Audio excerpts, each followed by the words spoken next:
The scorching sun hung low in the western sky as Naomi Larson watched the dust kick up from the stagecoach wheels, her heart pounding against her ribs like a caged bird. This wasn't supposed to be her fate, traded away to settle her late father's debts, bound for a town where she knew no one, where she would be sold to the highest bidder. Sweat trickled down her temple as the coach rattled over another rut in the road, her wrists chafed raw from the rope that bound them. "Almost there, Miss Larson," the driver called back, his voice devoid of sympathy. "Silverton's just over that ridge." Naomi closed her eyes, remembering the night 3 weeks ago when men had come to her small farm. They'd shown her the gambling debts her father had accumulated before his death, debts she hadn't known existed. With no money and no family left, she'd been given a stark choice: jail or voluntarily agreeing to be transported west to work off what was owed. They hadn't specified what kind of work. They hadn't needed to. The year was 1876, and the promise of a new life in the West had turned to ashes before it even began. The coach crested the hill, and Silverton came into view, a sprawling mining town nestled in a dusty valley, the surrounding hills stripped bare by the hunger for silver. Wooden buildings lined the main street, their facades giving the impression of respectability that Naomi suspected was only skin deep. "Here we are," the driver announced, pulling the team to a halt in front of a large building with a sign that read Silverton Exchange. The words made her stomach turn. It wasn't a bank or trading post, it was where human lives were bought and sold. 2 men emerged from the building, eyeing the coach with interest. One was tall and thin with a pockmarked face, the other short and stout with a greedy gleam in his eyes. "This the new girl from Denver?" the tall one called out. The driver nodded, jumping down to open the coach door. "One Naomi Larson, as ordered. Father's debt totals $800 plus $200 for transport." $1,000, the short man whistled. "She better be worth it." Naomi was hauled from the coach, her legs stiff from the 3-day journey. The afternoon sun beat down mercilessly as she was marched toward the exchange building, its weathered boards seeming to absorb all hope. "Auctions in 1 hour," the tall man informed her as they entered the dim interior. "We've got a good crowd today, payday at the mines. You'll fetch a fine price if you behave." They led her to a back room where 3 other women sat in various states of despair. One, barely older than Naomi's 20 years, was openly weeping. Another stared vacantly at the wall as though her spirit had already departed. The third, an older woman with hard eyes, assessed Naomi coolly. "First time?" the older woman asked. Naomi nodded, unable to speak past the lump in her throat. "Don't fight it," the woman advised flatly. "Makes it worse. They'll sell you to someone either way." An hour later, Naomi found herself standing on a crude wooden platform in the town square. A crowd had gathered: miners, cowboys, and businessmen, all appraising her like she was livestock at a county fair. The tall man from the exchange served as auctioneer, his voice booming across the dusty plaza. "Next up, gentlemen, we have a fine specimen just in from Denver. Miss Naomi Larson, 20 years old, educated and healthy. Good for whatever work you might require, household, companionship, or otherwise." He winked, drawing coarse laughter from the crowd. "Opening bid stands at $1,000 to cover her father's debts. Who'll start us off?" A portly man in an expensive suit raised his hand. 1,000. 1,100, called another. The bidding continued, each increment making Naomi feel more like property and less like a person. She kept her eyes fixed on the distant mountains, refusing to look at the men who sought to own her. 1,500, called the portly man, silencing the others. "Going once, going twice." The auctioneer began when a voice cut through the square. That's enough. The crowd parted as a tall figure strode forward. The newcomer wore a dust-covered duster and worn leather boots, his features partially shadowed by a wide-brimmed hat. As he approached the platform, Naomi could see he was younger than she'd first thought, perhaps 30, with a weathered face that spoke of years under the open sky. His eyes, sharp and blue as a mountain lake, fixed on hers for a moment before turning to the auctioneer.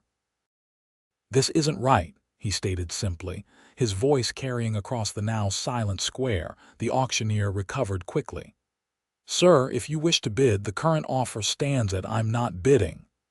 The man stepped closer, removed his hat and held it against his chest. "She's free now." A murmur ran through the crowd. The portly bidder stepped forward, face flushed with anger. "Now see here, this is a legal auction to satisfy a debt. You can't just legal." The stranger's laugh held no humor. "There's nothing legal about selling human beings, not since the 13th Amendment. Or did that news not reach Silverton yet? This isn't slavery," the auctioneer protested. "It's debt collection. Looks like slavery from where I'm standing." The stranger's hand rested casually near his holstered revolver. "And I don't cotton to it." Naomi held her breath as tension thickened the air. The stranger's eyes never wavered, and something in his steady gaze made the auctioneer take a half step back. "Who the hell are you?" the portly bidder demanded. "Name's Samuel Drake." He replaced his hat, adjusting it with a practiced motion. "I own the North Star Ranch outside of town, and I'm taking Miss Larson with me as a free woman." The auctioneer spluttered. "You can't. The debt, how much?" $1,000, but Samuel Drake reached into his coat and withdrew a leather pouch. He tossed it to the auctioneer, who caught it reflexively. $1,500. That covers her father's debt and your trouble, but she walks away free, not owned." He turned to Naomi and extended his hand. "Miss Larson, if you'd care to leave this establishment." Naomi stared at the offered hand, scarcely able to comprehend the sudden turn of events. Was he truly offering freedom, or merely claiming her for himself under a different pretense? His eyes gave nothing away, but something in his steady gaze compelled her to trust him at least more than the leering faces in the crowd. She took his hand and stepped down from the platform. "This is irregular, Drake," the auctioneer called after them. "The exchange won't forget this interference." Samuel Drake didn't bother turning around, guiding Naomi through the parting crowd. "Make sure you don't," he replied evenly. "Might remind you there are still decent men in these parts." They walked in silence until they reached the edge of the square, where a magnificent chestnut horse was tethered. Only then did Naomi find her voice. "Why?"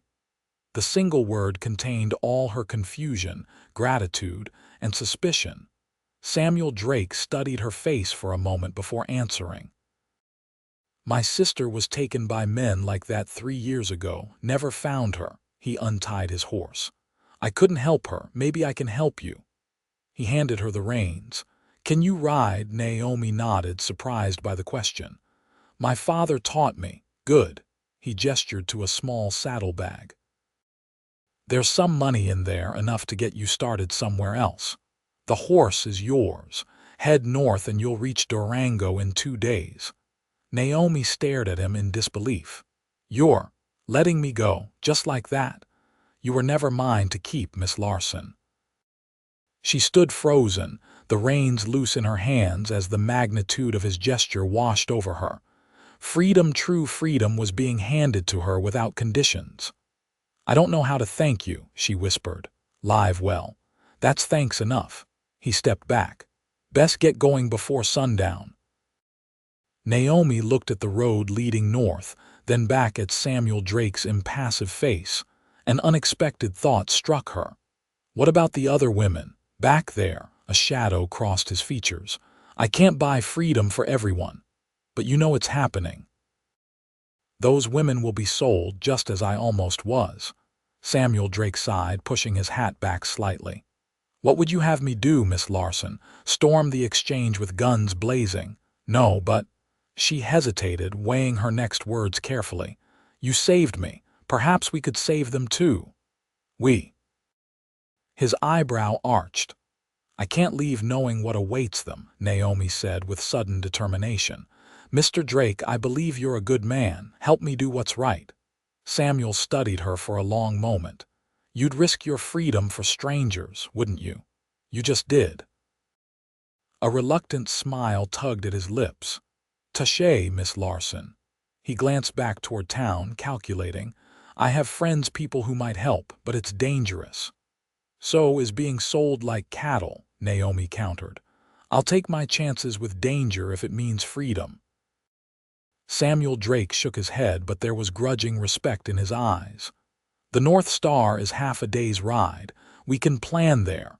He reached for the reins. But understand this, if we fail, you'll be in a worse position than before. I understand. He helped her mount the chestnut, then whistled sharply. From behind a nearby building, a black stallion trotted forward, stopping beside him. You plan to give away your only horse? Naomi asked, surprised. Samuel smiled as he swung into the saddle. Shadow here doesn't like strangers handling him. Was easier to offer you Rusty. He patted the black horse's neck. Besides, I figured I'd walk back to town, have a drink, and rent a room for the night. Plans change. They rode west out of Silverton, following a winding trail that climbed gradually into pine-covered hills. As the town receded behind them, Naomi felt herself breathe easier, though concern for the women left behind weighed heavily on her conscience. Thank you, she said after they'd ridden in silence for some time. Not just for saving me, but for listening when I asked about the others. Samuel nodded, keeping his eyes on the trail ahead.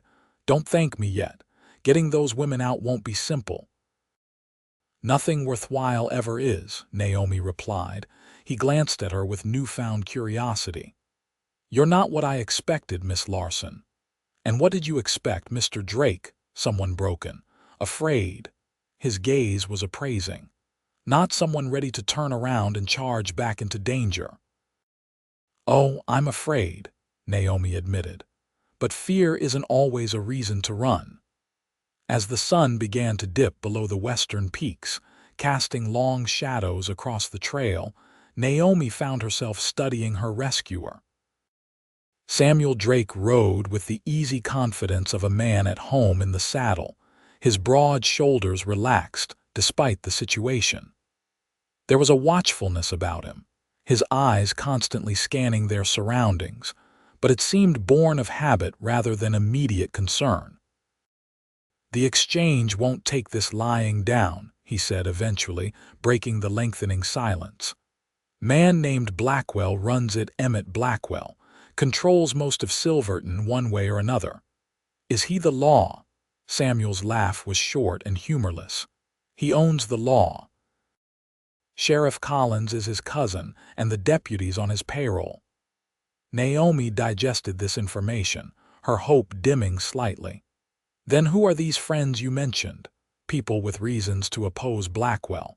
Shopkeepers he's squeezed for protection.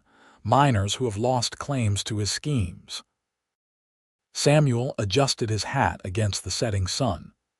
And a few who just believe in doing what's right.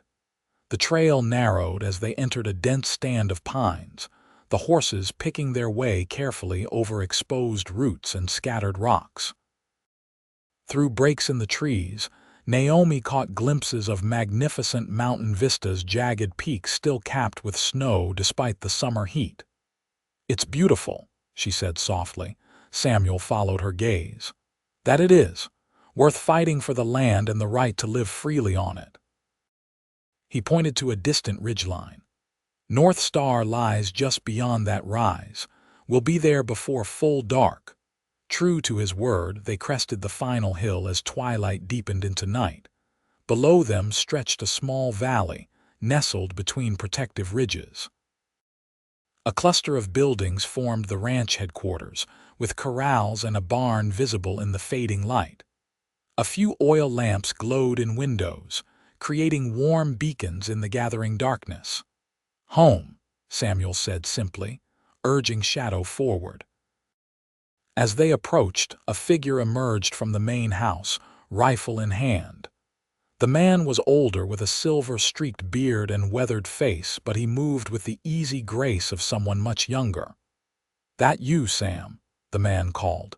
"It's me, Hank, and a guest." Hank lowered his rifle, eyeing Naomi curiously as they rode into the yard. "Didn't expect company. Everything all right?" "It's a long story," Samuel replied, dismounting. He helped Naomi down from her horse, then turned to Hank. "This is Miss Naomi Larson. She'll be staying with us for a while." "Madam," Hank nodded respectfully. "Welcome to North Star." "Thank you," Naomi said, suddenly very aware of her rumpled appearance and the lingering rope marks on her wrists. Hank's sharp eyes caught the abrasions, but he made no comment. Instead, he took the reins of both horses. "I'll see to the animals. Martha's got supper keeping warm." Samuel guided Naomi toward the house, a two-story structure built of sturdy logs with a wide porch wrapping around the front. "Hank and Martha Miller," he explained. "Been with me since I started this place. More family than employees."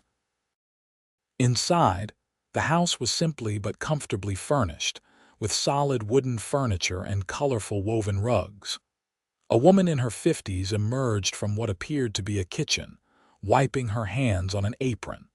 Her eyes widened slightly at the sight of Naomi. "Samuel Drake, you might have sent word you were bringing a guest," she scolded, though her eyes were kind. "Wasn't exactly planned, Martha," Samuel replied. He made introductions, keeping the explanation brief. "Miss Larson needs a place to stay for a short while." Martha's gaze, like Hank's, took in Naomi's condition with shrewd assessment. "Of course she does. And a hot meal, bath, and clean clothes by the look of it." She stepped forward, gently taking Naomi's arm. "Come along, dear, let's get you settled first. The men can wait." Naomi found herself led upstairs to a pleasant bedroom with a large window overlooking the valley. Martha efficiently prepared a bath in an adjoining room, chattering all the while about inconsequential matters, allowing Naomi space to breathe and adjust. "There now," Martha said, placing a neatly folded nightgown and robe on the bed. "These might be a bit large. They were Samuel's sisters, but they'll do for tonight. Take your time, dear. I'll have food ready when you come down." Left alone, Naomi sank into the steaming bath, letting the hot water soothe her aching muscles and raw wrists. For the first time in weeks, she allowed herself to relax, if only slightly. She was safe for the moment at least. And despite the uncertainty of her situation, she had found an unexpected ally in Samuel Drake. After her bath, dressed in the borrowed clothing that indeed hung loosely on her frame, Naomi made her way downstairs. She found Samuel and Hank at the kitchen table, deep in conversation that ceased abruptly when she entered. "Feel better?" Samuel asked, rising politely. "Much, thank you." Naomi sat at the place Martha indicated, accepting a plate heaped with roast beef, potatoes, and greens. The food was simple but delicious, and she realized how hungry she truly was. As they ate, Samuel explained the situation to Hank and Martha, including Naomi's insistence on helping the other women at the exchange. "Blackwell's operation has been a thorn in our side for years," Hank said grimly. "But he's careful to maintain a veneer of legality." "Nothing legal about what I saw today," Samuel countered. "I agree, but the sheriff won't." Hank looked at Naomi. "Begging your pardon, miss, but are you certain you want to involve yourself further?" "Samuel's given you a chance to leave all this behind." Naomi met his gaze steadily. "I was fortunate, Mr. Miller. Those women weren't. I can't simply walk away." Hank's weathered face softened. "No, I suppose you can't," He turned back to Samuel. "We'll need help. Jacob Turner might lend a hand." "And Reverend Walsh," Martha added. "He's been speaking against Blackwell's operations for months." Samuel nodded. "I'll ride to their places tomorrow. For tonight, though, I think we could all use some rest." Later, alone in her room, Naomi stood by the window, gazing out at the star-filled sky. The mountains loomed as dark silhouettes against the night, vast and immovable. Her future, which had seemed so bleakly certain just hours ago, now stretched before her with infinite possibilities and immediate dangers. A soft knock at her door drew her attention. She opened it to find Samuel standing in the hallway, a folded blanket in his arms. "Thought you might need an extra cover," he said.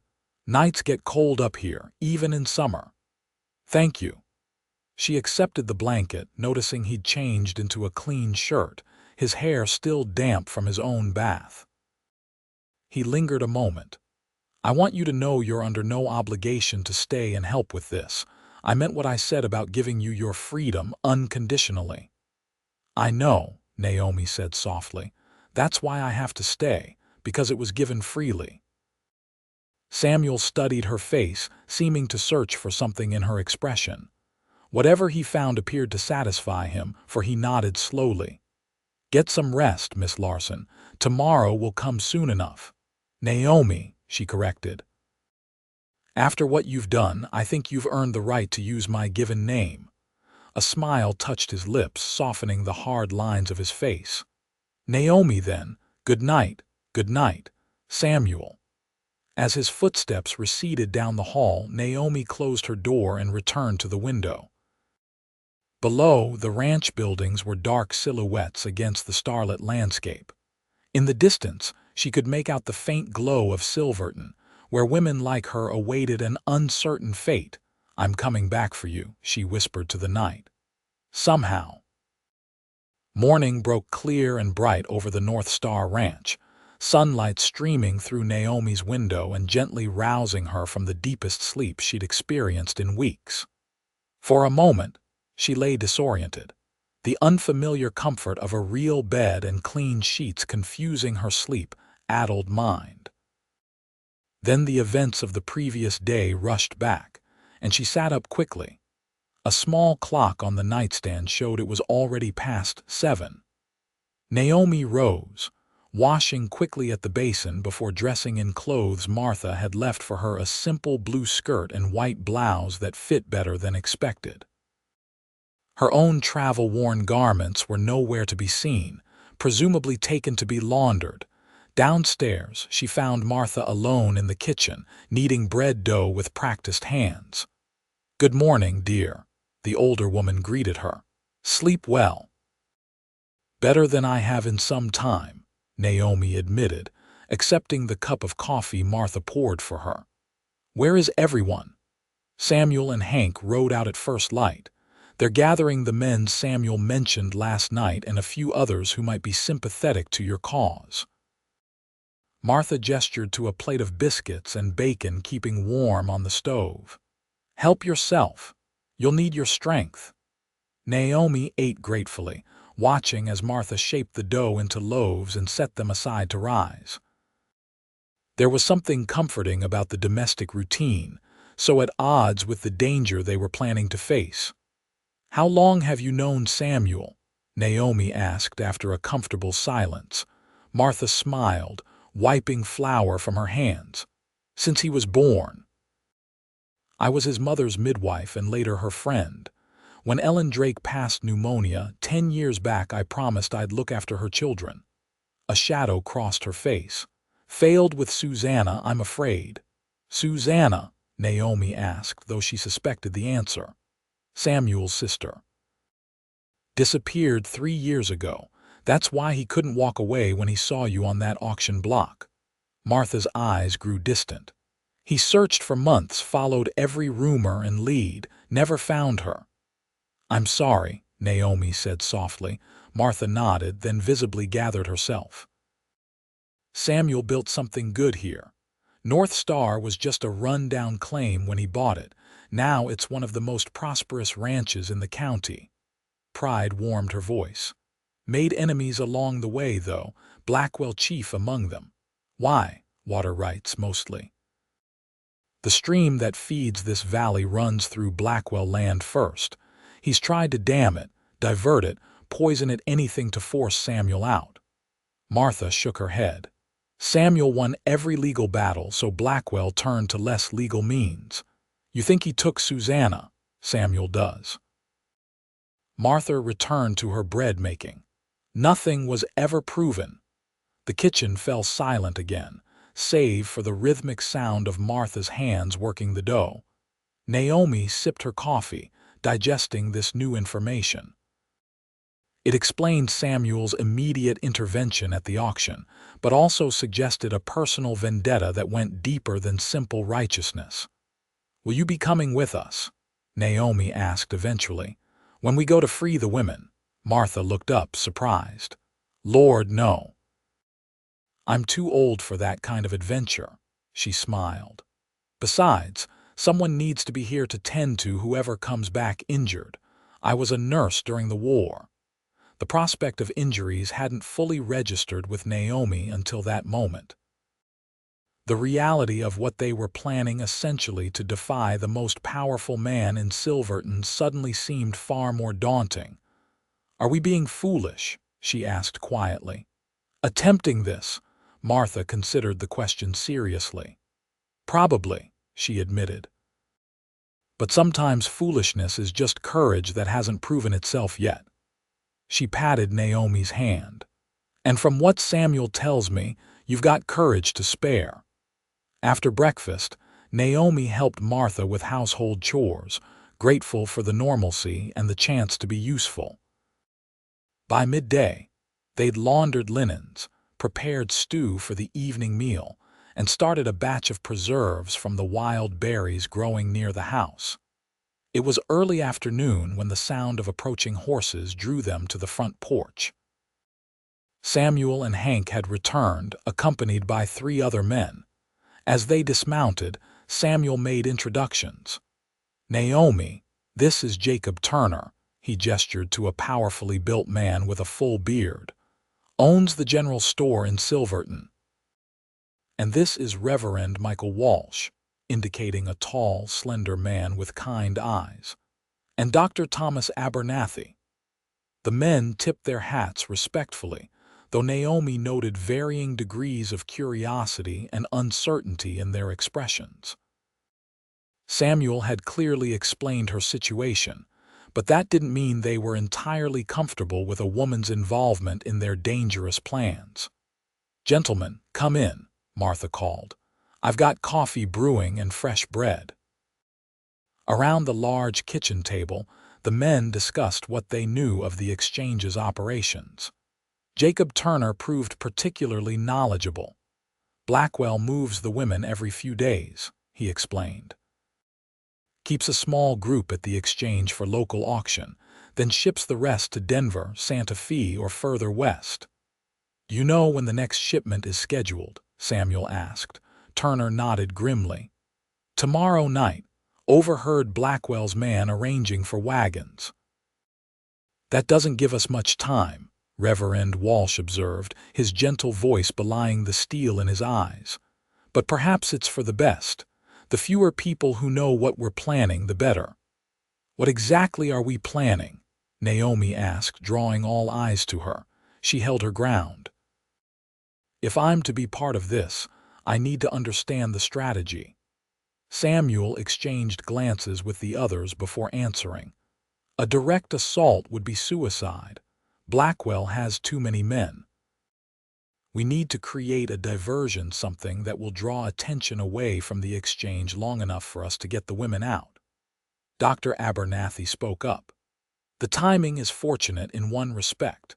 Tomorrow night is also when Blackwell hosts his monthly poker game for the county's wealthiest men. Security at the exchange might be lighter, or heavier, Hank countered. He'll want to make sure nothing disturbs his guests. Either way, Samuel said, we need to know exactly how many women are being held and where within the building they're kept. All eyes turned to Turner, who shook his head. I've never been inside the restricted areas. It would raise suspicion if I tried now." A thoughtful silence fell over the table. Naomi looked from face to face, seeing the same problem reflected in each expression.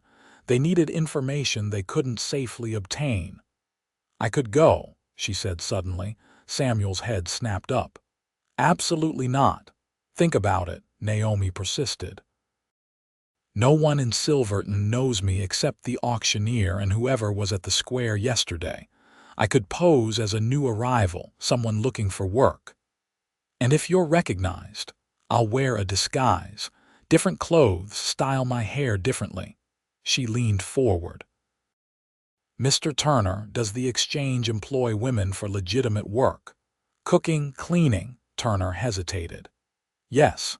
Blackwell keeps a respectable front. The main floor is a legitimate trading post and meeting place." "Then I could apply for such a position," Naomi continued. "Once inside, I could learn the layout, find out where the women are kept, how many guards, all the information you need." "It's too dangerous," Samuel insisted, his jaw set. "More dangerous than going in blind," Naomi challenged.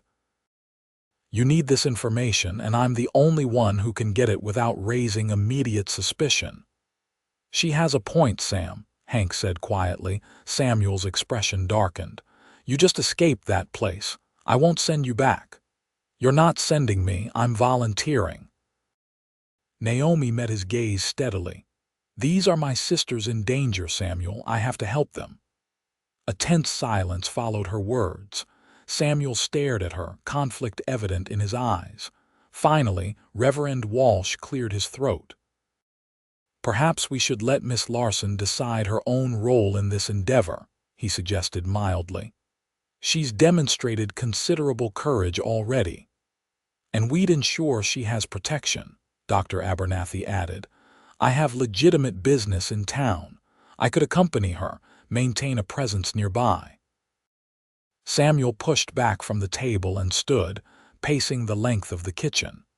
When he finally spoke, his voice was tight with barely controlled emotion. "If, and I mean if we consider this plan, it would be for information gathering only. You go in, learn what you can without attracting attention, and get out. At the first sign of danger, you leave immediately." He fixed Naomi with an intense stare. "Those are my conditions." "Agreed," Naomi said quickly, before he could change his mind. The planning continued for hours, stretching into the evening. Maps were drawn of Silverton's layout, possible escape routes identified, contingencies discussed.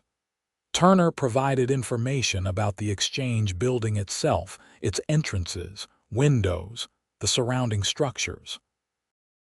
By the time they finished, stars were visible through the kitchen windows, and Martha had served 2 rounds of coffee and a hearty supper. "We'll reconvene tomorrow morning," Samuel finally said. "Dr. Abernathy, if you could return with appropriate clothing for Miss Larson's disguise." The doctor nodded. "I'll have my wife select something suitable." As the men prepared to depart, Naomi thanked each one for their willingness to help. Reverend Walsh clasped her hand warmly. "It's we who should thank you, Miss Larson. Your courage reminds us of our duty to our fellow human beings." After the visitors had gone, Naomi helped Martha clear the table while Samuel and Hank checked the property before turning in. The kitchen was quiet. The only sounds the soft clink of dishes and the occasional pop from the stove. "He's worried for you," Martha said suddenly, her eyes on Naomi's face. "Samuel, I haven't seen him this concerned since Susanna." Naomi paused in drying a plate. "I understand his worry, but these women need help just as I did." Martha nodded. "Just be careful. Samuel's lost too much already." She hung her dish towel to dry. "Good night, dear." Left alone in the kitchen, Naomi finished the dishes, her mind turning over the plans for the following day. The danger was real, she had no illusions about that. If discovered, she faced far worse than merely being auctioned off. Men like Blackwell didn't tolerate interference. She was hanging the last pot when footsteps sounded behind her. Turning, she found Samuel in the doorway, his expression unreadable in the lamplight. "You should get some rest," he said.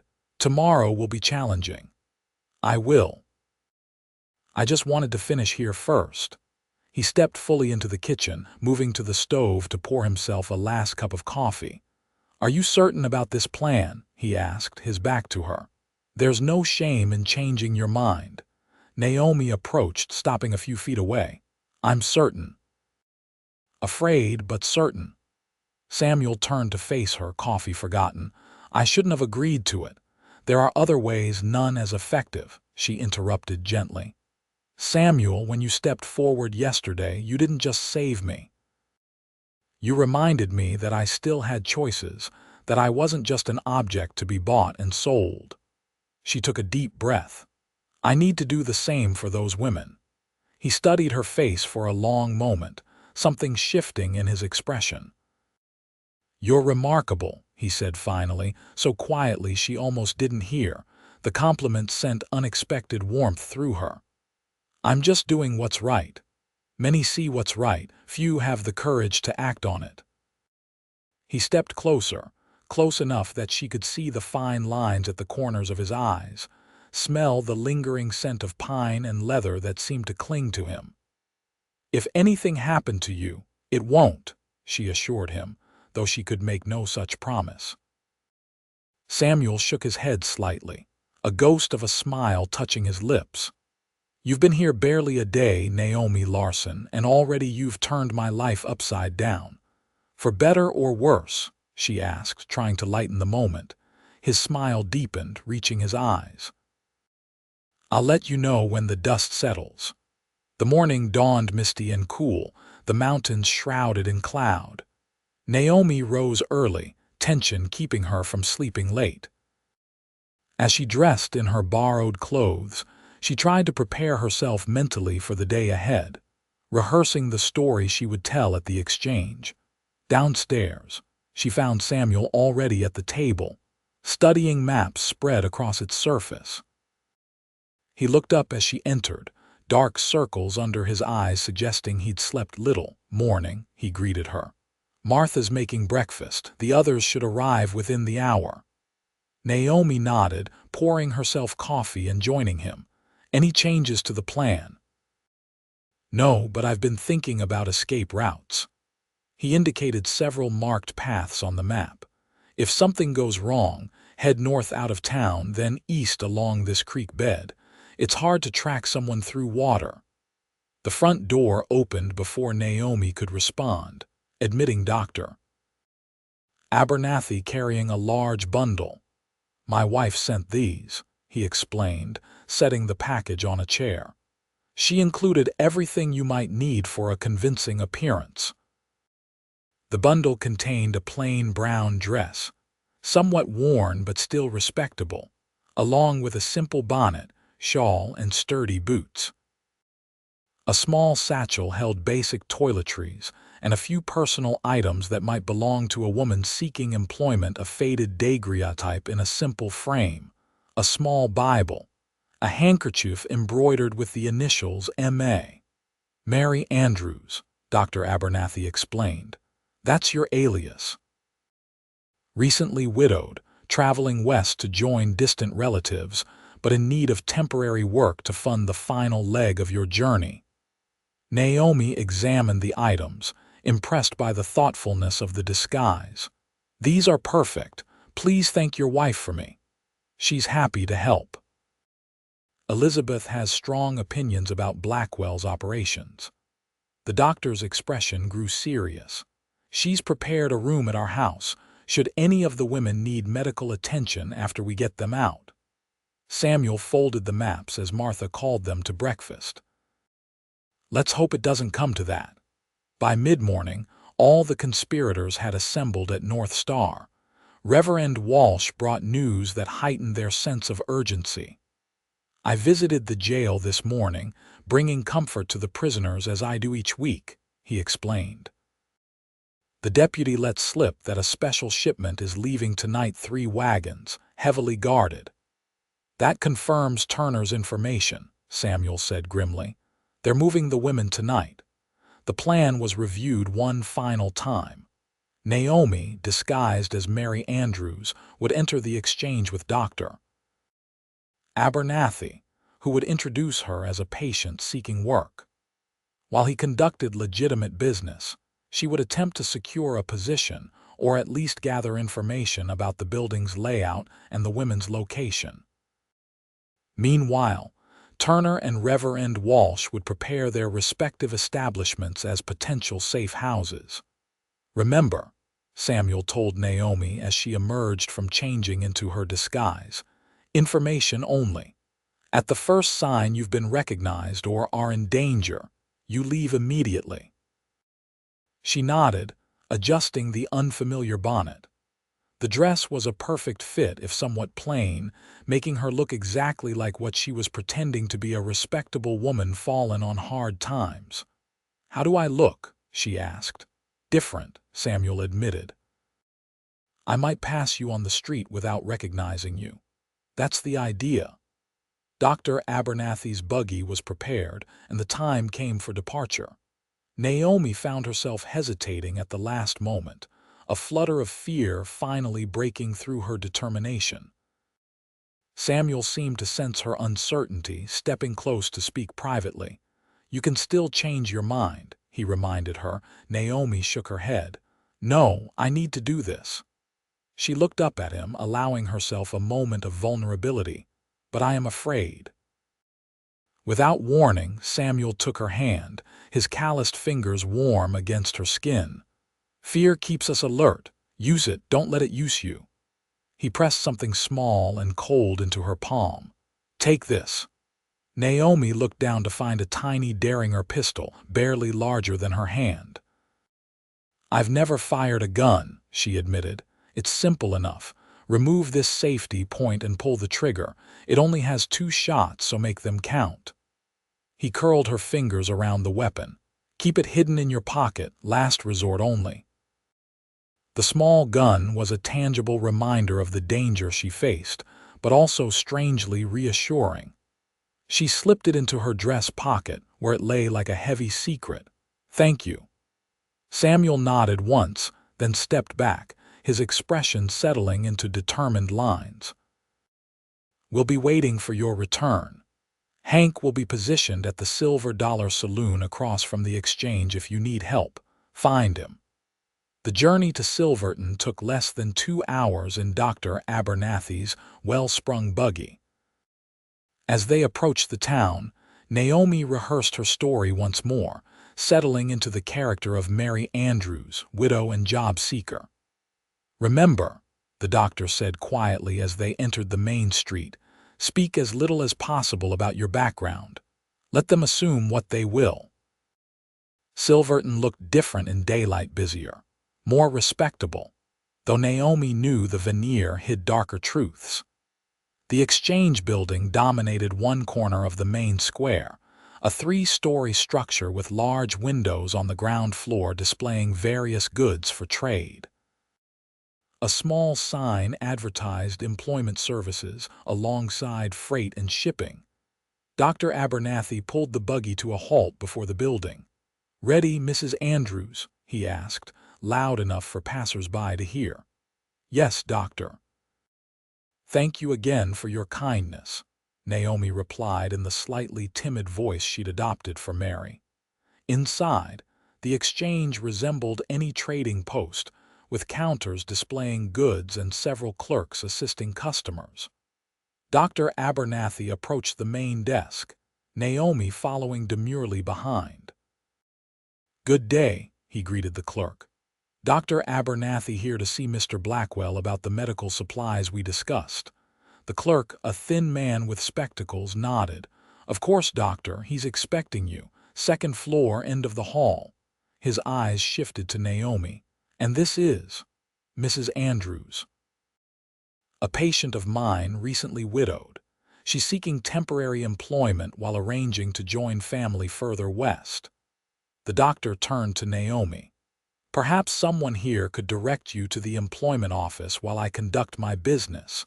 The clerk studied Naomi briefly. Employment services are handled by Miss Winters. Through that door, madam, and to the right. Naomi thanked him, exchanged a brief glance with Dr. Abernathy, and moved toward the indicated door. Her heart pounded, but she kept her exterior calm, channeling Mary Andrews' quiet desperation. The employment office was small but neatly kept. A severe-looking woman in her 40s sat behind a desk, examining ledgers through small reading glasses. She looked up as Naomi entered. "May I help you?" "I hope so, madam," Naomi replied, allowing a slight tremor in her voice. "I'm seeking work."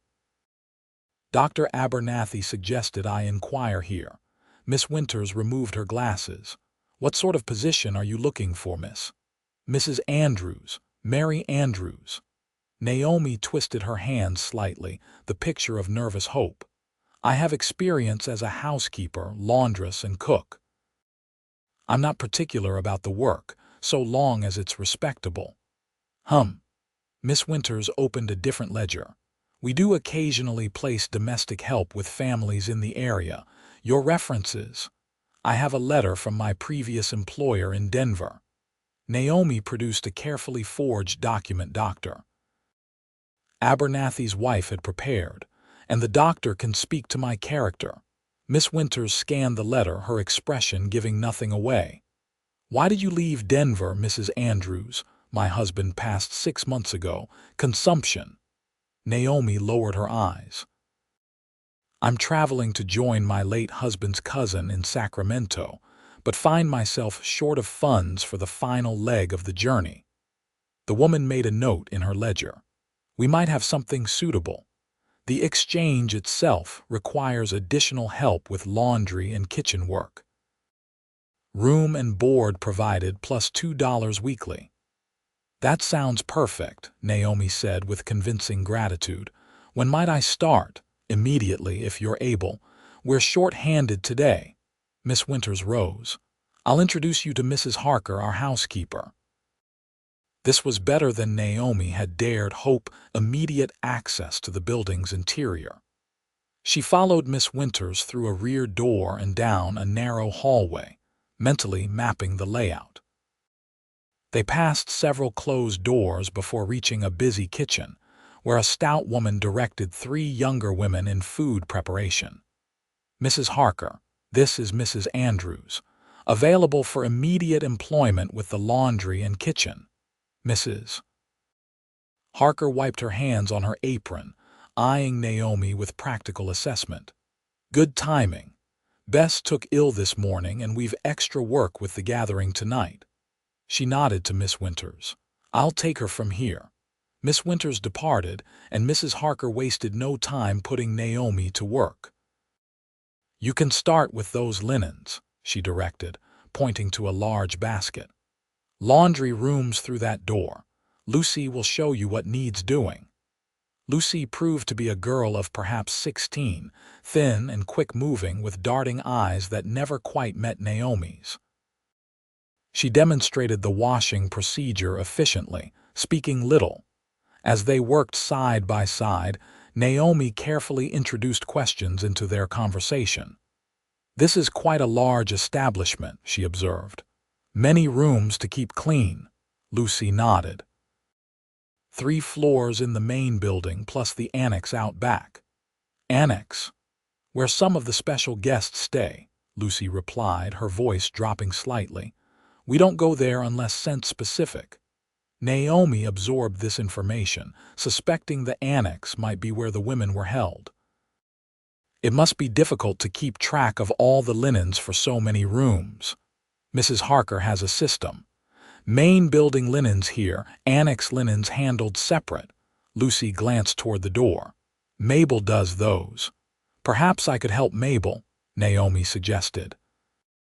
"Since you're showing me the laundry procedures anyway." Lucy shook her head quickly. "Better not to ask. Mrs. Harker decides who goes where." Their conversation was interrupted by Mrs. Harker herself, calling for Lucy to help in the kitchen. Left alone with the laundry, Naomi worked efficiently while examining her surroundings. The laundry room had a small window that overlooked a rear courtyard. Through it, she could see a separate structure, presumably the annex, a two-story building with few windows, all on the upper floor. A guard stood by its single visible door. This must be where the women were kept. But how many guards? How many women? And most importantly, how could they get them out undetected? Naomi finished the assigned laundry and returned to the kitchen. The atmosphere had changed, more hectic, with preparations clearly underway for an evening event. Mrs. Harker assigned her to polishing silver, a task that allowed her to observe the flow of staff through various doors. One door in particular caught her attention. Located at the rear of the kitchen, it appeared to lead outside, possibly toward the annex. Servants occasionally passed through it carrying covered trays, returning empty-handed. "Mrs. Andrews," Mrs. Harker called, interrupting her observations. "Take this tray to the back dining room, second floor. Up those stairs, third door on the right." The errand provided the perfect opportunity to explore further. Naomi carried the tray of coffee and pastries upstairs, noting each doorway and corridor. The second floor appeared to house offices and meeting rooms. As she passed one partially open door, she heard a familiar voice. Blackwell, the man Samuel had described as running the exchange. 3 wagons. Midnight departure. "We'll take the northern route to avoid any trouble from that rancher Drake." Naomi slowed her steps, straining to hear more. "What about the new batch from Denver?" another voice asked. "Arriving tomorrow. We'll have room once tonight's shipment clears out."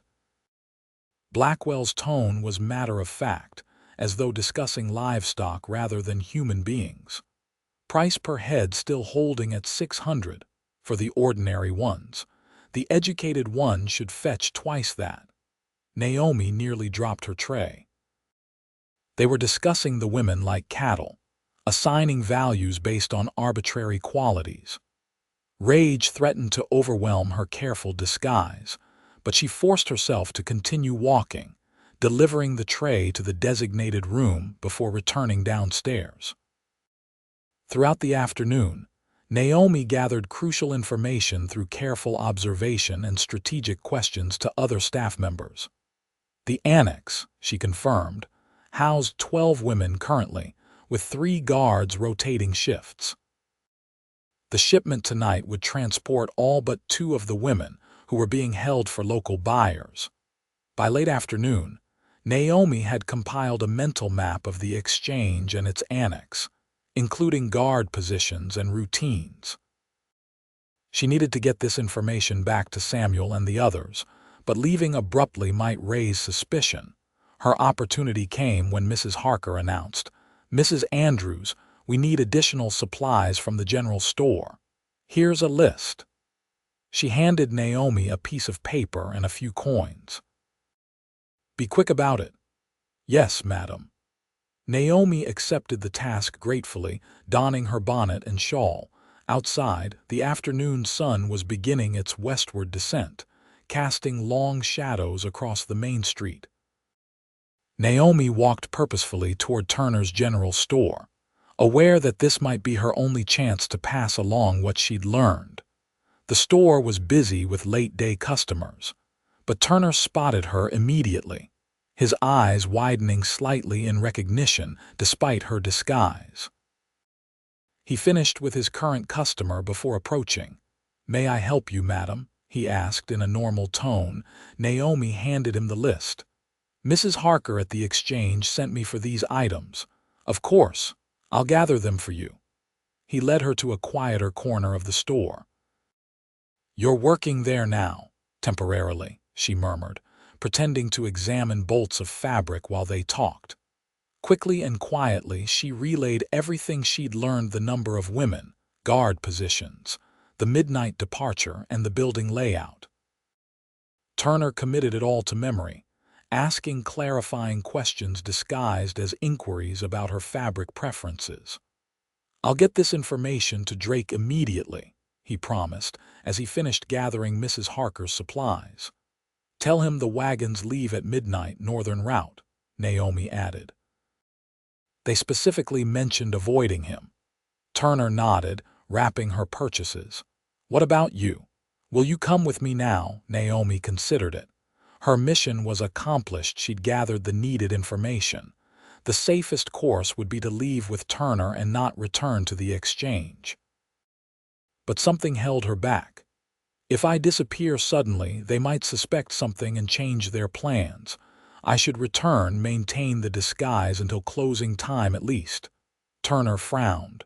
"Drake won't like that. It's the right decision," Naomi insisted. "I'll leave before dark, I promise." Reluctantly, Turner agreed. Naomi paid for the supplies and left, making her way back to the exchange. As she walked, she noticed the town growing busier, men in fine clothes arriving for what she now knew was Blackwell's poker gathering. She kept her head down, hurrying past them. Back at the exchange, the kitchen was chaotic with dinner preparations. Mrs. Harker barely acknowledged Naomi's return, simply directing her to help with veggie preparation. The work was mindless enough that Naomi could continue observing while planning her departure. She was chopping carrots when the kitchen door swung open and a tall, well-dressed man entered. Conversations immediately hushed, staff straightening their postures.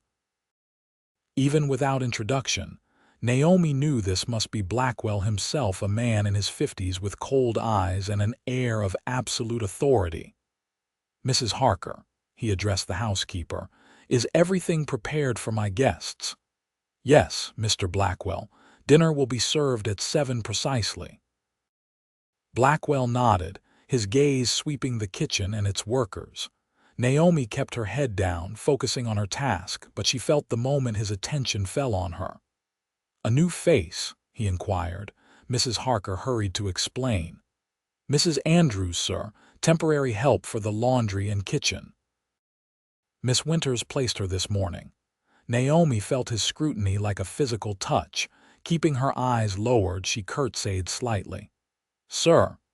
"Mrs. Andrews," he repeated as though testing the name.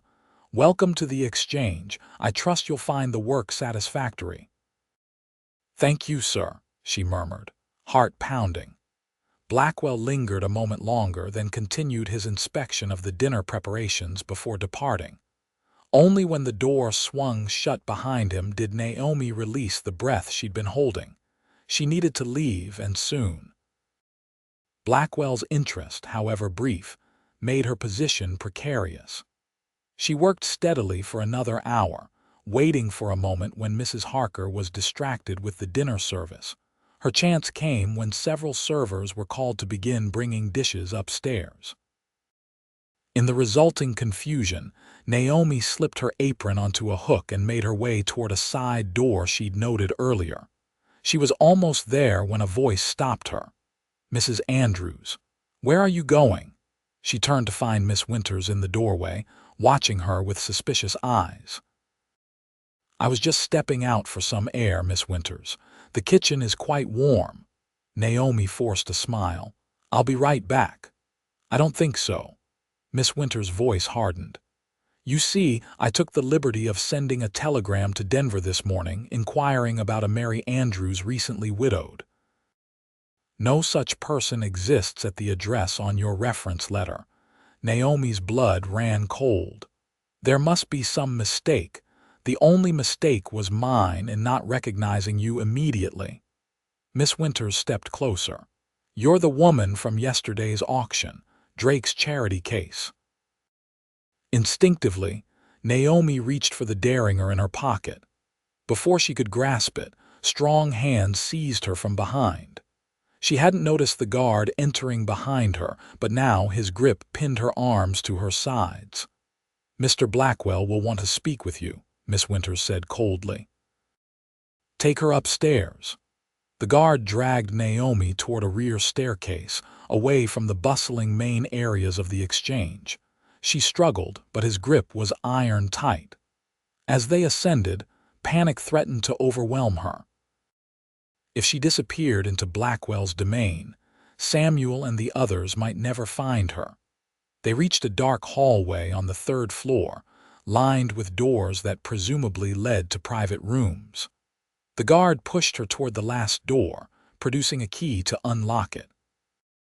In that moment, Naomi made her decision. As he turned the key, his grip loosened slightly. She twisted violently, breaking free just enough to reach the derringer. The tiny gun felt impossibly heavy as she pulled it from her pocket and fired blindly. The report was deafening in the narrow hallway. The guard staggered back, clutching his shoulder where the bullet had struck. Naomi didn't wait to see more. She turned and ran, feet pounding on the wooden floor, hearing shouts behind her. She reached the main staircase and descended in a rush, nearly colliding with a server carrying a tray. The noise from upstairs was drawing attention she needed to disappear quickly. Instead of heading for the main entrance, she darted through the kitchen, ignoring the startled exclamations of the staff.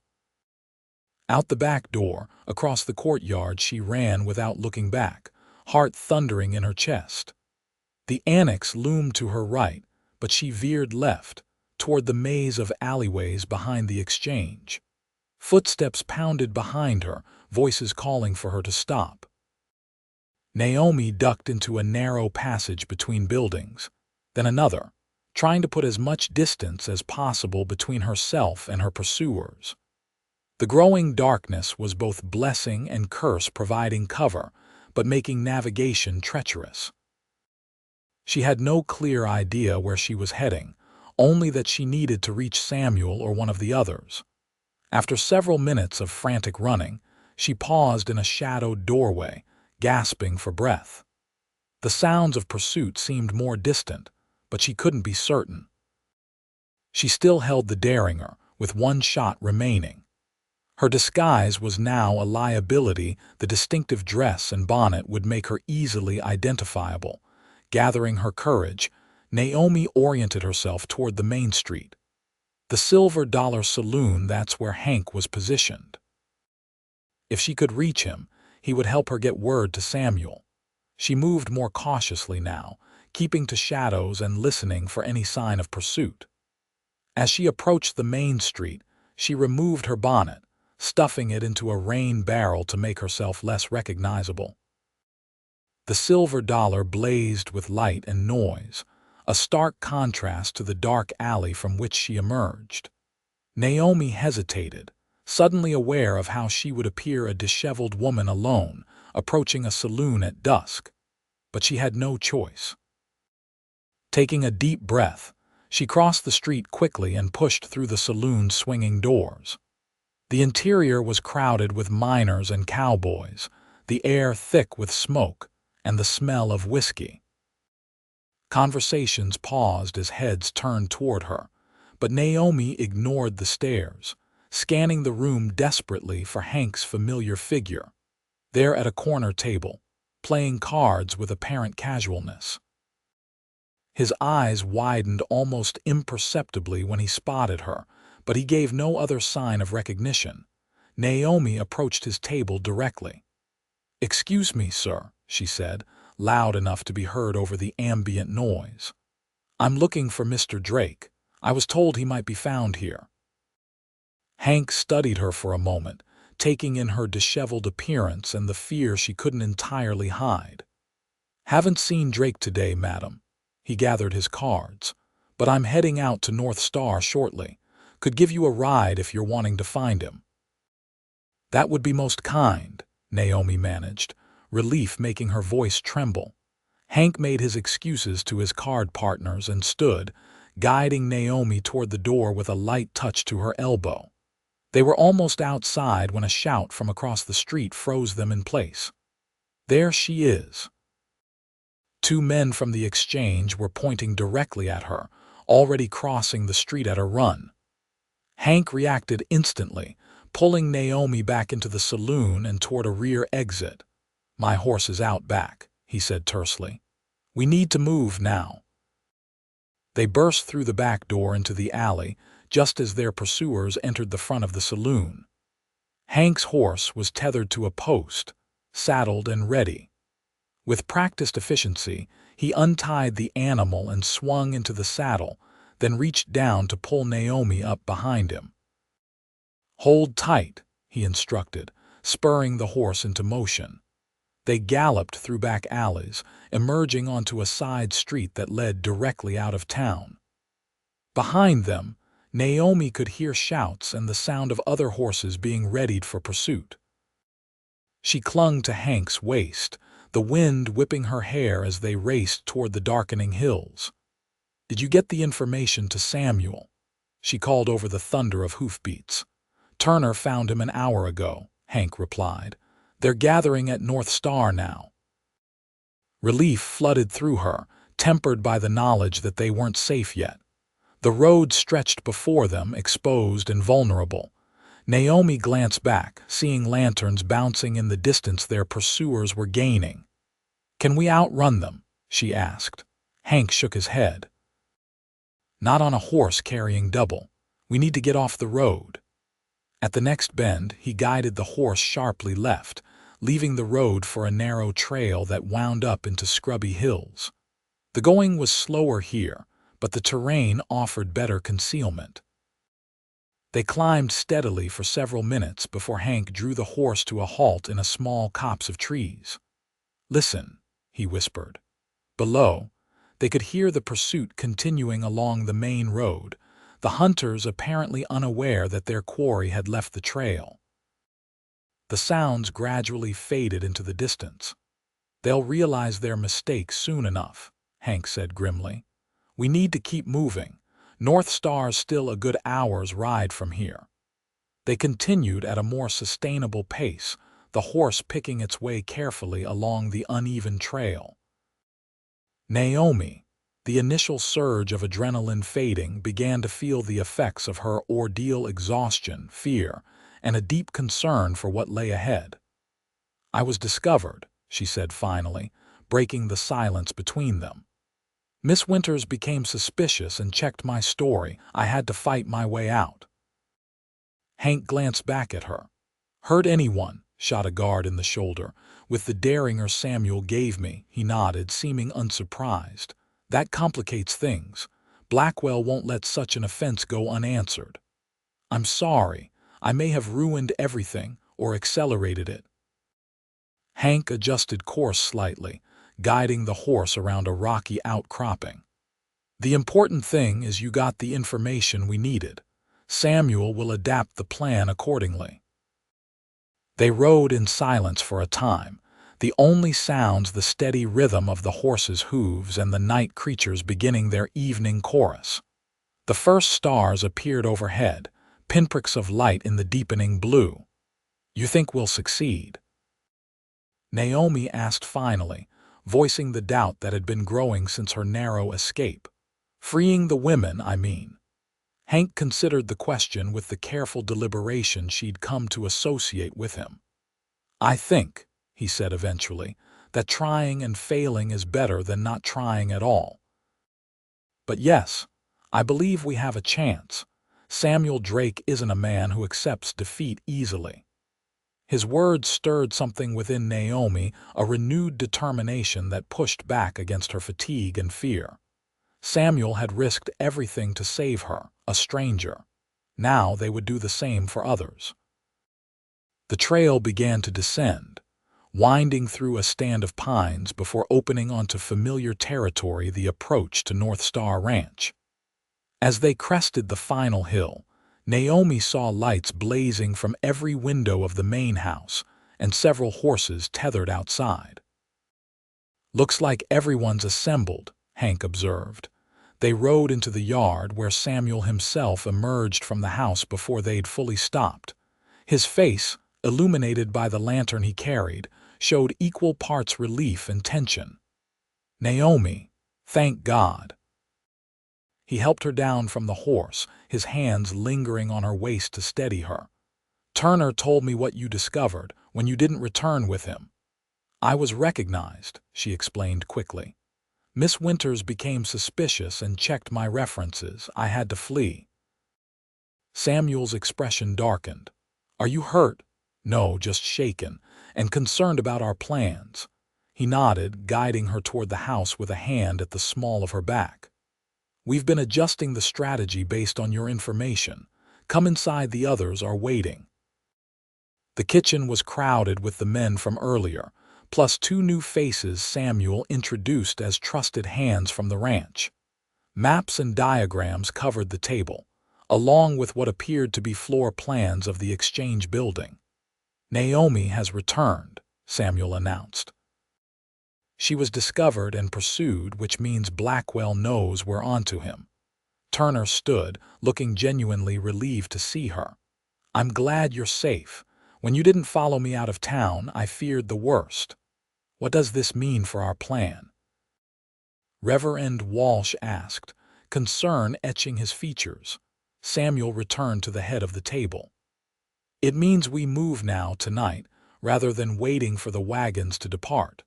Blackwell will be expecting something, but perhaps not so soon. The poker game provides both cover and distraction. Many of his men will be occupied with security for his guests."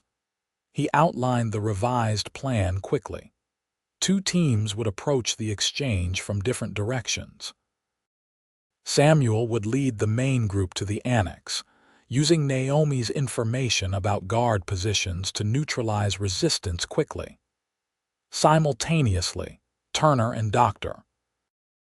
Abernathy would create a diversion at the front of the main building, a wagon accident that would draw attention away from the rear where the women were held.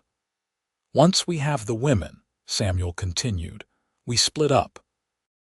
Some go to the church, others to the doctor's residence, the rest here to North Star. Separate routes, separate destinations, harder to track." "What about Blackwell himself?" Hank asked. "We avoid direct confrontation if possible. This is a rescue mission, not a war." Samuel's gaze swept the assembled men. "But if he interferes, we do what's necessary to get those women to safety." The planning continued for another hour, details refined and contingencies established. Throughout, Naomi contributed what she had learned about the exchange's layout and routines, drawing diagrams from memory to supplement Turner's knowledge. As the men prepared to depart, checking weapons and gathering supplies, Samuel drew Naomi aside. "You should stay here with Martha," he said quietly. "You've done more than enough already." Naomi shook her head firmly. "I know that building better than anyone here. I've seen where the women are kept, how the guards are positioned. You need me with you. It's too dangerous. Blackwell's men will be looking for you specifically. All the more reason to have me where I can do the most good." She held his gaze steadily. "I started this, Samuel. Let me help finish it." He studied her face for a long moment, conflict evident in his eyes. Finally, he nodded, a reluctant smile touching his lips. "You're the most stubborn woman I've ever met." "I'll take that as a compliment." It was meant as one. His expression sobered. "Stay close to me. If anything happens, nothing will happen," she interrupted. "We're going to succeed." The journey back to Silverton was made in tense silence, the group splitting into their designated teams before reaching the town limits. Samuel, Naomi, Hank, and 3 ranch hands formed the main rescue party, approaching from the west to avoid the more heavily traveled roads. They left their horses tethered in a grove of trees at the edge of town and continued on foot, moving silently through shadows. The streets were relatively quiet, most activity centered around the saloons and the exchange, where lights spilled from windows and the sound of piano music drifted into the night. Samuel led them through back alleys, skirting the main thoroughfares. As they neared the exchange, Naomi could see the annex building where the women were held, a plain 2-story structure with barred windows on the upper floor. A single guard stood at the door, rifle balanced casually against his shoulder. "Remember," Samuel murmured to the group, "quick and quiet. No shooting unless absolutely necessary." They waited in the shadows of a neighboring building, watching the guard's routine. Every 15 minutes or so, he would walk a circuit around the annex before returning to his post. The timing of their approach would be critical. From the front of the exchange came a sudden crash and shout Turner's diversion right on schedule. The guard at the annex straightened, looking toward the commotion, then stepped away from his post to get a better view. "Now," Samuel whispered. Hank moved first, silent as a shadow despite his size. He reached the guard before the man realized anyone was there, delivering a precise blow to the base of his skull. The guard crumpled without a sound, and Hank caught him before he hit the ground, dragging him into the shadows. Samuel and the others converged on the annex door. It was locked, as expected, but one of the ranch hands made quick work of it with tools that had once, Naomi suspected, been used for less legitimate purposes than rescue. The door swung open to reveal a narrow hallway, dimly lit by a single oil lamp. Stairs at the end led to the upper floor, where the women were likely kept. A second guard sat at a small table midway down the hall, playing solitaire. He looked up, startled, as the door opened. Before he could cry out, Samuel was on him, one hand clamping over the man's mouth while the other delivered a stunning blow. The guard slumped in his chair, unconscious. "Upper floor," Naomi whispered, pointing to the stairs.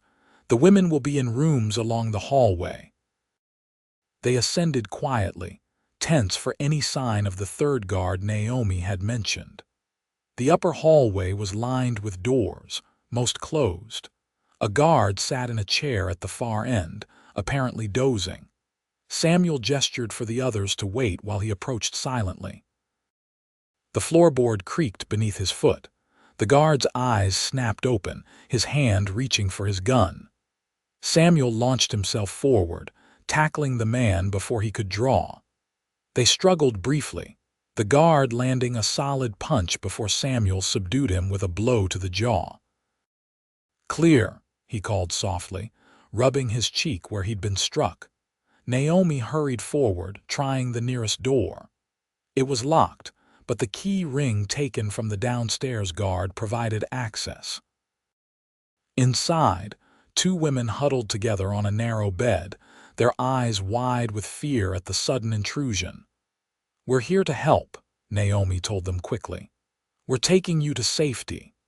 Initial fear gave way to desperate hope as they realized what was happening. Similar scenes played out in the other rooms as Hank and the ranch hands unlocked doors, revealing a total of 12 women as Naomi had reported. Samuel addressed them in a low, urgent voice. "Stay calm and quiet. We're getting you out of here, but we need to move quickly. Follow us and do exactly as we say." The women nodded, some crying silently, others seeming almost in shock. They ranged in age from perhaps 16 to middle age, all showing signs of fear and mistreatment. Naomi's heart ached for what they must have endured. They organized the women into a line, with Hank leading and Samuel bringing up the rear. Naomi stayed in the middle, offering reassurance and keeping the group moving. They descended the stairs in tense silence, the only sounds muffled footsteps and occasional quiet sobs. In the downstairs hallway, they paused. Samuel peered out the door to check that the courtyard remained clear. The diversion at the front of the exchange was still drawing attention, shouting, and the sounds of breaking glass suggested Turner and Dr. Abernathy had escalated their accident into a more significant disturbance. "Coast is clear," Samuel whispered. "Remember, once outside we split into 3 groups as planned. Hank, you take 4 to the church. Jenkins, you take 4 to the doctor's. The rest come with Naomi and me to North Star." They exited the annex in a tight group, hurrying across the courtyard toward the alley beyond. They were halfway across when a shout froze them in place. "Hey, stop right there!" 2 men stood at the corner of the exchange building, guns drawn. Behind them, more figures were emerging Blackwell's security, alerted to the rescue despite the diversion. "Run!" Samuel commanded, drawing his own weapon. The women scattered, following their designated guides toward escape routes. Gunfire erupted, bullets splintering wood from the building behind them. Naomi pushed her group forward, urging them toward the alley where Samuel had positioned horses earlier. More shouts came from behind. The pursuit was organizing quickly. Samuel fired twice, not aiming to hit, but to force their pursuers to take cover, buying precious seconds for the escaping women. Naomi's group reached the horses first. She helped the women mount, 2 per horse, then swung onto a bay mare Samuel had designated for her. They were just turning to leave when Naomi realized Samuel wasn't with them. Looking back, she saw him crouched behind a water trough, exchanging fire with Blackwell's men to cover the retreat of the last group. He was pinned down, unable to reach his own horse. Without hesitation, Naomi wheeled her mare around. "Get to North Star," she called to the others. "Follow the trail we showed you," she urged the horse back toward Samuel, bullets whizzing past as she charged across the open space. Reaching him, she extended her hand. "Come on." Samuel looked up in shock. "Naomi, what are you? No time. Get on." He grasped her arm, swinging up behind her in one fluid motion. Naomi spurred the mare forward, feeling Samuel's arms wrap around her waist as they galloped toward the alley. Behind them, men shouted in frustration and anger. They emerged onto a side street, then another, twisting through Silverton's back ways to shake pursuit before turning toward the trail that led to North Star. Only when the town's lights had faded behind them did Naomi slow the horse to a more sustainable pace. "That was reckless," Samuel said in her ear, his voice a mixture of admiration and exasperation. "You're welcome," Naomi replied, unable to keep a hint of smugness from her tone.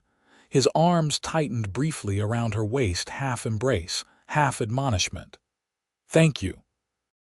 But don't ever do anything like that again. No promises." They rode in silence for a time, both alert for sounds of pursuit. The night had deepened, stars brilliant overhead in the clear mountain air. The mare moved steadily beneath them, her breathing even despite the extra burden of 2 riders. "Do you think the others made it?" Naomi asked eventually. "Hank and Jenkins know these hills better than anyone. If anyone can get those women to safety, it's them." Samuel shifted slightly behind her. "We did it, Naomi. We got them all out." The simple statement struck her with unexpected force. They had done it, 12 women freed from a fate too terrible to contemplate, 12 lives reclaimed. Emotion welled up, threatening to overwhelm her carefully maintained composure. "Hey," Samuel said softly, sensing the change in her. "You all right?" "Yes," she managed. "Just realizing it's over." His hand covered hers on the reins, a warm, steadying presence. "This part is. Blackwell won't take this lying down. What will happen next? We'll get the women settled, make sure they're safe. Some will want to return to their families if possible. Others might need help starting new lives elsewhere. And Blackwell?" Samuel was quiet for a moment before answering. "Men like Blackwell eventually fall to their own corruption. We've struck a significant blow today, freed his merchandise, damaged his reputation. Others will be emboldened to stand against him now." The trail widened as they approached North Star, allowing them to ride side by side. In the distance, Naomi could see lights from the ranch house, a beacon of safety in the darkness. "What about you?" Samuel asked suddenly. "What will you do now?" The question caught her off guard. In the intensity of recent events, Naomi had given little thought to her own future. She had been so focused on the immediate goal of freeing the women that she hadn't considered what would come after. "I don't know," she admitted. "I have no family left, no home to return to." Samuel was silent for a long moment. When he spoke again, his voice held a new hesitancy. "You could stay. At North Star, I mean. We could always use another pair of hands." Naomi turned to look at him, trying to read his expression in the moonlight. "As an employee. As whatever you want to be." He met her gaze directly, vulnerability evident in his eyes. "I've known you barely 2 days, Naomi Larson, but in that time you've shown more courage and compassion than most people do in a lifetime." Her heart quickened at his words, at the implication behind them. "Samuel, you don't have to answer now," he said quickly. "Just consider it." Before she could respond, they crested the final ridge overlooking North Star. Below, the ranch buildings were ablaze with light, and several figures moved about the yard.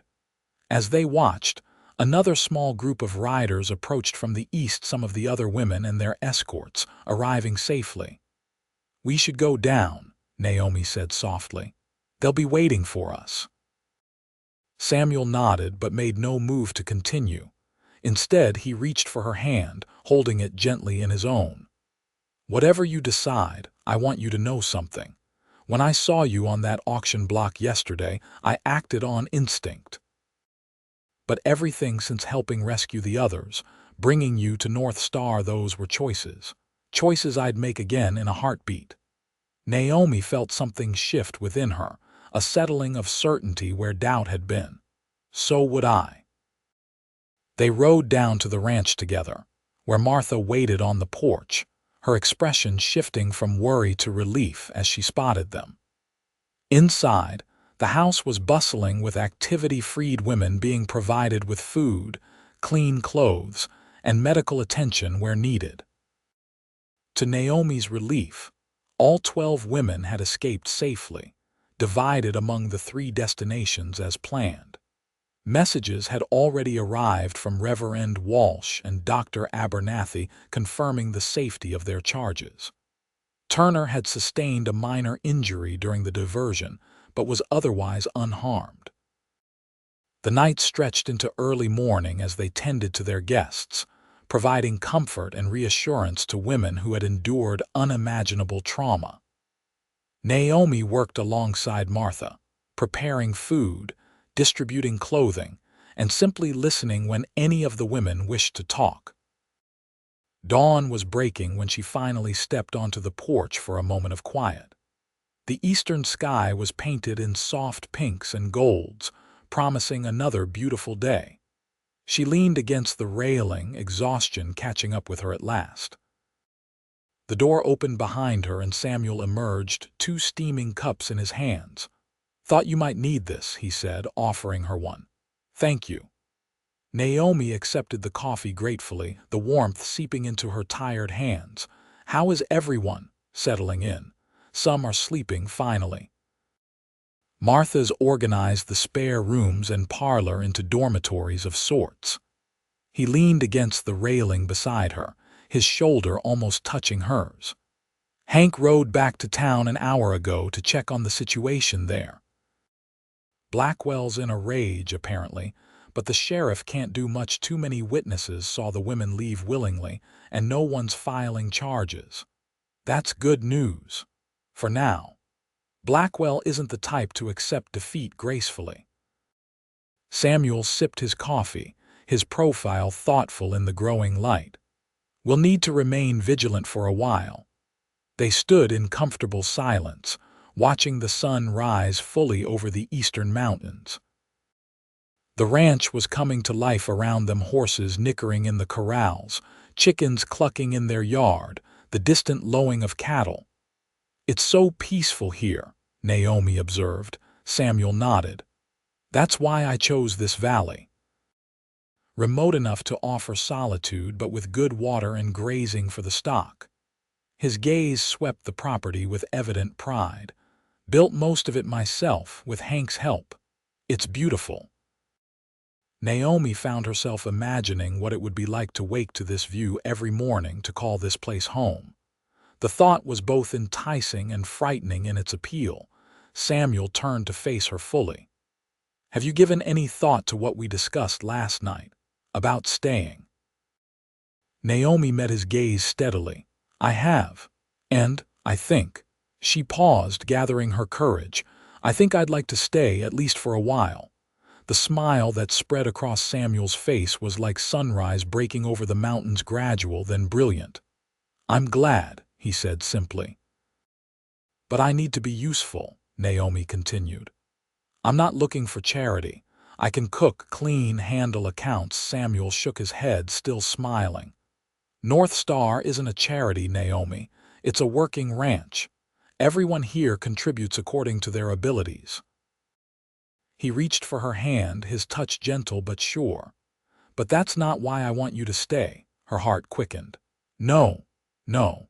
He stepped closer, close enough that she could see the flecks of gold in his blue eyes. I want you to stay because in 2 days you've turned my world upside down. Because you make me remember there are things worth fighting for. Because when I imagine the future of this place, suddenly, I can't picture it without you in it. Naomi's breath caught at his words, at the simple truth behind them. That's quite a declaration from a man who barely knows me. I know enough, Samuel said softly. I know you're brave and compassionate. I know you put others before yourself. I know that when I walked into that square and saw you standing there, something I can't explain told me my life was about to change forever. He raised a hand to gently brush a strand of hair from her face. I'm not asking for promises, Naomi, just time. Time to see if what I feel, what I think we both feel, is real. Naomi leaned slightly into his touch, her decision already made. I think I can manage that. The kiss, when it came, was gentle, a question asked and answered in the quiet of the morning. Samuel's lips were warm against hers, his hand cradling her face with a tenderness that made her heart ache. Naomi found herself responding with a certainty that surprised her, her free hand coming to rest against his chest, feeling the steady beat of his heart. When they drew apart, Samuel rested his forehead against hers, a smile playing at the corners of his mouth. Does this mean I can call you Naomi without asking permission now? She laughed, the sound bright in the morning air. I think that's fair. The ranch continued to awaken around them, but for that moment, they existed in a world of their own, making a world born from courage and compassion, and the promise of something enduring. 6 months later, North Star Ranch was transformed. The main house had been expanded to include additional bedrooms and a larger kitchen. A new barn stood where there had once been only a corral, and the herd of cattle grazing the surrounding hillsides had nearly doubled. But the most significant changes weren't visible in the buildings or livestock. They lived in the people who now called North Star home. Of the 12 women rescued that night, 4 had chosen to stay. Emma, a former school teacher from Boston, now taught the children of neighboring ranches in a small schoolhouse built on North Star land. Rebecca had discovered a talent for animal husbandry and worked alongside Hank with the horses. Sarah and Margaret managed the expanded garden and poultry operations, turning what had been a bachelor rancher's subsistence plot into a productive source of food for the growing community. The others had moved on, some returning to families back east, others starting new lives in Denver or further west. But letters arrived regularly, each bearing witness to lives reclaimed and futures rebuilt. As for Emmett Blackwell, his empire had crumbled more quickly than anyone anticipated. The night of the rescue had exposed the darker side of his operations to the respectable citizens of Silverton. When federal marshals arrived to investigate reports of human trafficking, they found a community suddenly willing to speak about the corruption that had festered for years. Blackwell had fled before he could be arrested, but reports suggested he'd crossed into Mexico, his fortune greatly diminished. And Naomi. She stood on the porch of the ranch house, watching as Samuel worked with a young colt in the nearby corral. The late autumn sun caught in his hair, highlighting strands of gold among the brown. He moved with the easy confidence she'd come to love, patient and gentle with the nervous animal. "There you are." Naomi turned to find Martha in the doorway, wiping flour from her hands. "Just taking a moment," she explained, smiling. "It's such a beautiful day." "That it is." Martha joined her at the railing, following her gaze to where Samuel worked. "He's different since you came, happier, more at peace." "We both are," Naomi said softly. It was true. The months at North Star had healed something in her that she hadn't known, was broken a belief in the fundamental goodness of people, in the possibility of happiness. She had found purpose in helping manage the ranch's affairs, applying the education her father had insisted upon to keeping accounts and conducting business with merchants in Silverton and Durango. But more than that, she had found love, a deep, abiding connection with Samuel that had grown steadily from those first tumultuous days. What had begun as mutual respect had blossomed into something neither had expected to find. "The Reverend will be here tomorrow," Martha remarked casually. "For Sunday services." Naomi nodded, fighting a smile. "So I heard." "And other business, perhaps." Martha's eyes twinkled knowingly. "Perhaps." Naomi fingered the simple silver ring on her left hand, still new enough that she found herself touching it frequently, reassuring herself of its presence. Samuel had proposed 3 weeks earlier, on a ride to the high meadow that was her favorite spot on the ranch. The wedding would be small, family and close friends gathered in the newly completed North Star Chapel. Reverend Walsh would officiate, of course, and Dr. Abernathy and his wife would make the journey from Silverton. Jacob Turner had promised to close his store for the day to attend with his family. In the corral, Samuel released the colt, watching with satisfaction as it trotted confidently around the enclosure. He looked up, catching sight of Naomi on the porch, and his face broke into the smile that still made her heart skip. He waved, then indicated he'd be just a few more minutes. "I'll check on dinner," Martha said, patting Naomi's arm before returning inside. Left alone, Naomi let her gaze wander over the ranch, her home now, in every sense of the word. The mountains rose majestically in the distance, their peaks already dusted with the first snow of the season. The valley stretched green and gold beneath an impossibly blue sky, and everywhere she looked, she saw evidence of what could be built when people chose compassion over indifference, courage over fear.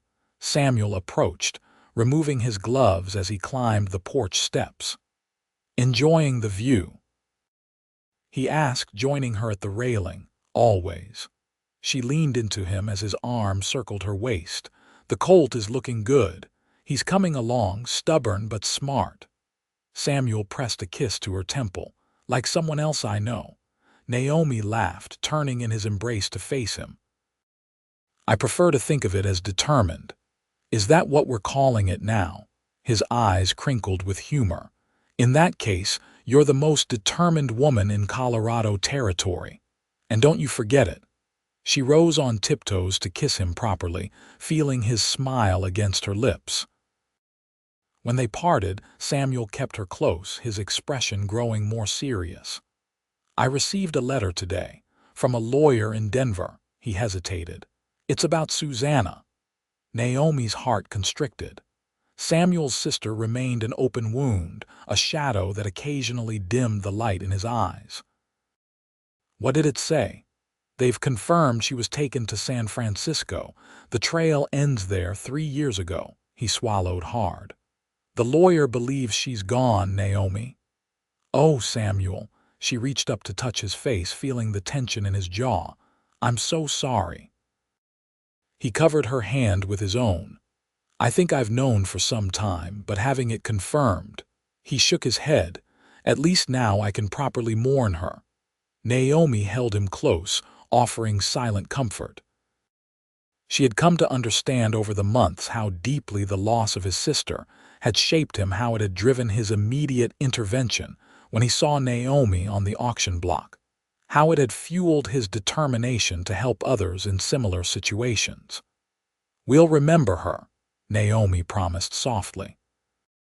"And we'll continue the work she inspired, helping others find freedom and safety."